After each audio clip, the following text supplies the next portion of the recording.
ქართველი მე მგონი ბიზნესმენი ეს ადამიანი ლაპარაკობს პრინციპში ადასტურებს იმას რაც ალაბარმა თქვა. პროექტია ჩვენი ქვეყნის ეკონომიკისთვის ჩვენ უნდა ვიცოდეთ ერთი რაღაცა რომ ჩვენი ეკონომიკური ასე ვთქვათ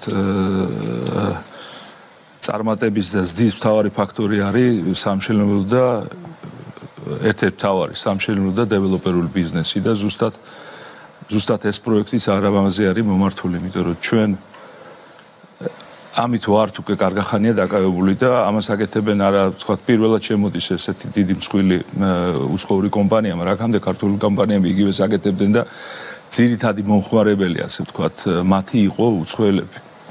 ეს იყო ისრაელი იქნებოდა ყაზახეთი თუ სხვადასხვა ქვეყნები ასე ვთქვათ და მათ შორის როცა ლაპარაკობს საინვესტიციო შენ ასე ვთქვათ შენი სამბიზნეს ჯგუფი ზუსტად ის ქვეყნები არის, იმიტომ რომ ჩვენ შეუძლებელი ასე დიდი პროექტების განხორციელება ასე ვთქვათ და მხოლოდ მომხმარებელი იყოს საქართველოში გამორიცხულია თავისთავად და ამ გზით ბევრი ქვეყანა მიდის მათ შორის ევროპულიც და საბერძნეთს შეგვიძლია ავიღოთ მათ სპეციალური პროგრამა აქვს თქვა საბერძნეთს, ესპანეთს, პორტუგალიას სადაც ისინი თავაზობენ ასე ვთქვათ შეძენას უძრავი ქონების და ამის სანაცვლოდ ღებულობენ საინვესტიციო ასე ვთქვათ ვიზას, ოქროს ვიზას.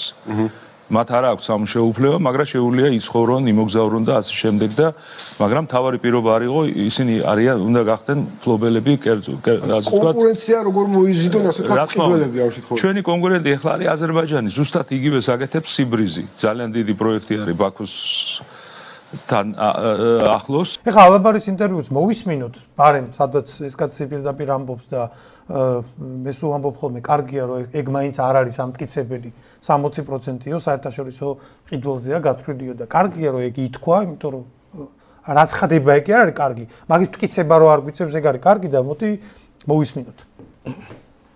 რაც შეეხება უძრავი ქონების ბიზნესს, ჩვენი ნაწარმის ნახევარი 60%-იც საერთაშორისო მყიდველზეა გათვლილი.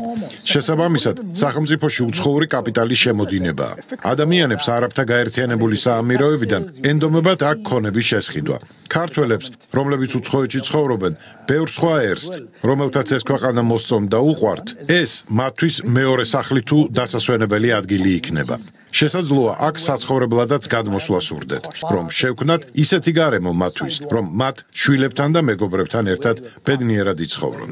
ანუ ამაზე უკვე ჩვენ ვერ გავცემთ ეხლა პასუხს იმ ხალხს, ალბათ მაგითო ეშრებათ ნერვები, რომ ეხლა ეს აღიარებები რო არ არსებობდეს და ჩვენ უბრალოდ ჩვენი ანალიზით ჰაერში ვამტკიცებდით ამ ყველაფერს, შეიძლება იმდენი არ ენერვიულად, მაგრამ როცა ეგეთი ფაქტებია უკვე სახეზე და თან თვითონ იჭედებიან იმაში, რომ რავი, ხა ამდენი ლაპარაკად არ ღირს კაც, უბრალოდ ხელშეკრულება გამოაქვეყნეთ. ჩვენ ხო არავის არ ვლანძღავთ, არავის არ უტევთ, არავის არაფერს არ ვამბობთ, უბრალოდ რა ვიცი, გამოაქვეყნეთ ხელშეკრულება. მაგაზე ადვილი რა არის? ხო არსებობს ეს ხელშეკრულება. თავიდან ხო არ არის შესაქმნელი და დასაწერი. გამოაქვეყნე უბრალოდ და დამთავრდება. რა უნდა გამოაქვეყნოთ, კაცო?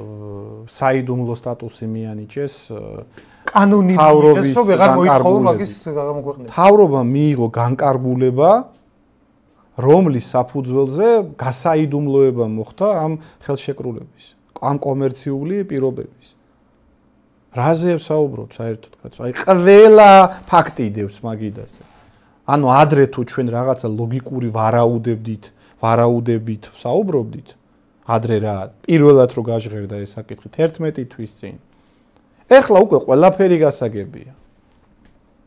კაცო, თვითონა დეველოპერები ადასტურებენ ამას. ერთის მხრივ ყველაფერს ღიად ამბობენ, 60% გაიყიდება უცხოელებზე, მუშახერიც თავიანთი ჩამოყავთ და ყველაფერი, მაგრამ ამავდროულად ვისაც ეს არ მოწონს, ის არის მტერი და ნაცისტი. არ ვიცი, აი, ცოტა მიზეშედეგობრივად ვერ ვაკავშირებ. ეგეთი უსინდისო გაправება, ჟარგონი რო ვიხმაროთ, არც გამიგია, კაცო. ანუ თვითონ ადასტურებენ. ანუ მაგას რო უარყოფდეს და არა და არ გაიყიდებს. სხვა რაღაცა რო იყოს. მაშინ მესმის, მაგრამ ადასტურებ და თან რატო არ მოგწონს და მაგაზე მიტევ ეგ რა. კაცო, ანუ როგორაა საქმე?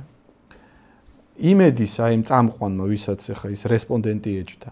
მაგან რამოდენიმე დღის წინ ჩვენზე გააკეთა სიუჟეტი, რომ თითქოს ჩვენ ნაცისტები ვართ, რაღაც ფაშისტები ვართ და რაღაცა ნაციონალისტურ დაბიო იმებს რაღაც წარმოდგენებს, უადგილო წარმოდგენებს ვაღვივებ საზოგადოებაში.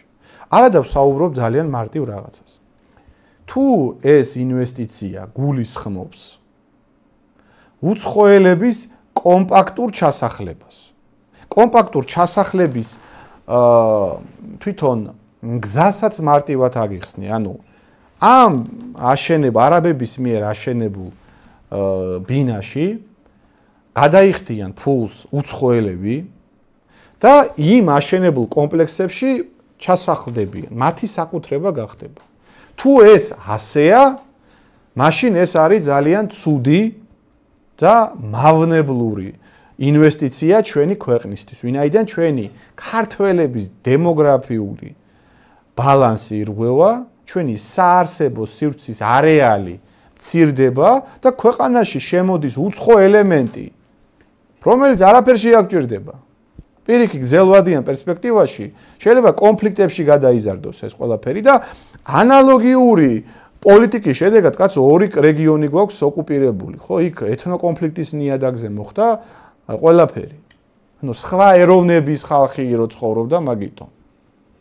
და ამას ვამბობ ჩვენ, ეს ხალხი ამ თქმის გამო ჩვენ გვეძახის ნაცისტებს და რაღაც ეპითეტებს ხმარობს და მე იმავე ეთერში მოყავთ რესპონდენტი, რომელმაც თითქოს და უნდა გააქარწყლოს ჩვენი არგუმენტები და ერთ-ერთში იგივეს იმეორებს, რომ მართლაც ქვეყანაში სამშენებლო ბიზნესი ორიენტირებულია უცხოელებზე, უცხოელები ჩამოყავთ, უცხოელებს აძლევენ ამ აშენებულ ბინებს და მათ შორის უყურე მაგან აღნიშნა, რომ ბევრი ქვეყანაო საკანონმდებლო გარკვეულ ინიციატივებს და პირობებით სტიმულაციას, ანუ ამ პროცესს კიდევ უფრო мотивაციას ძენსო. ანუ რაღაცა სხვადასხვა ნებართვებს აძლევენ, მოქალაქეობის სტატუსს და ჩვენს ქვეყანაშიც არის ეგ გაწერილი.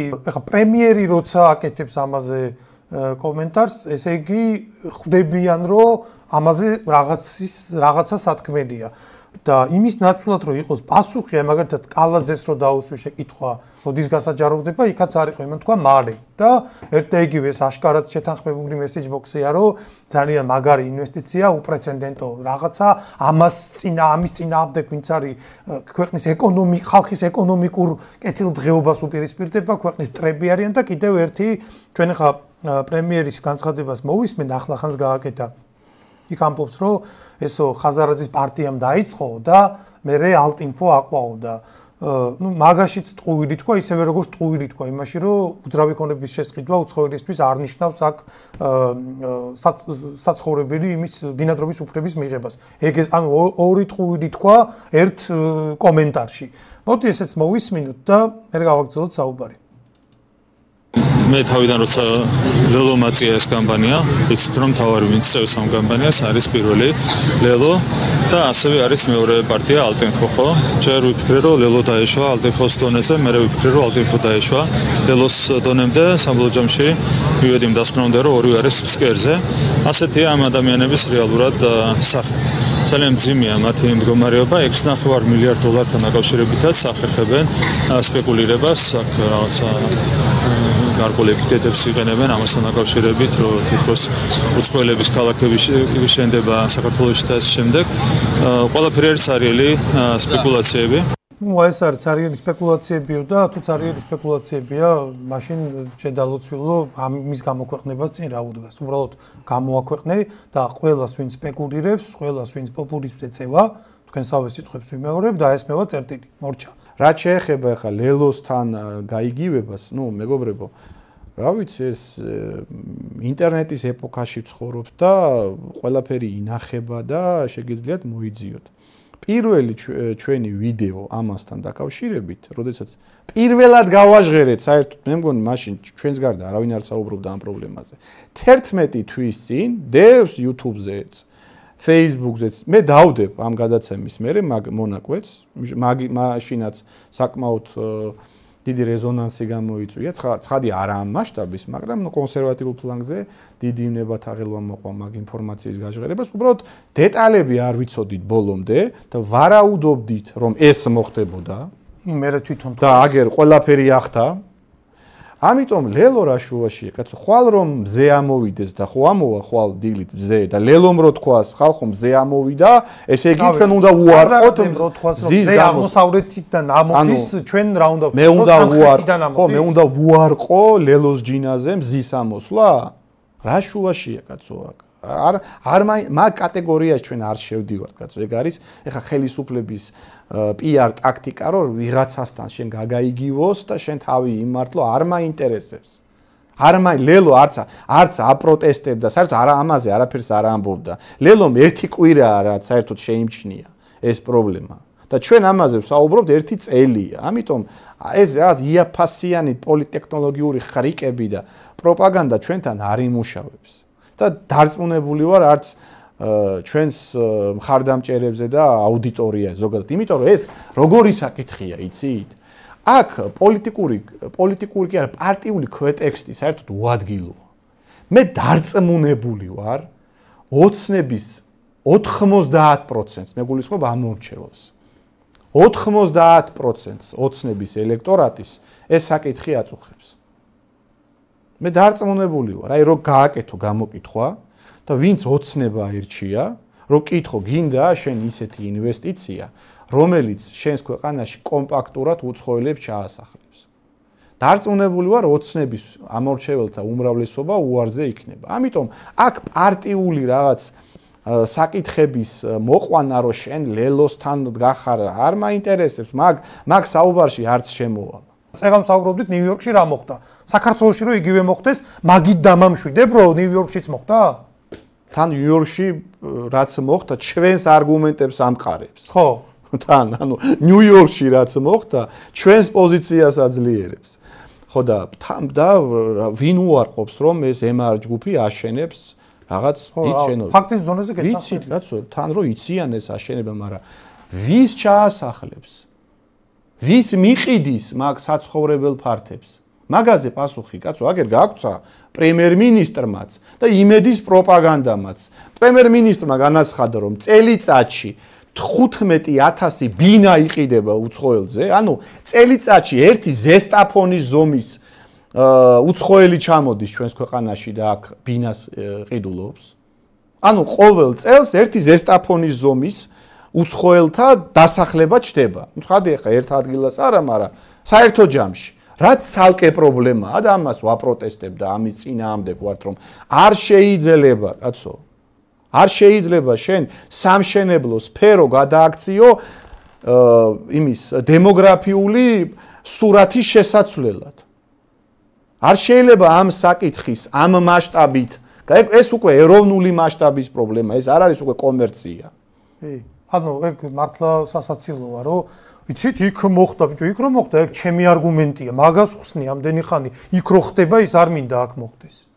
საერთოდ რა მოსატანია იქ მოხდა? სადაც მოხდა, თან აი დააკვირდი, სადაც მოხდა, ჩვენი პოზიცია გამყარდა მაგით.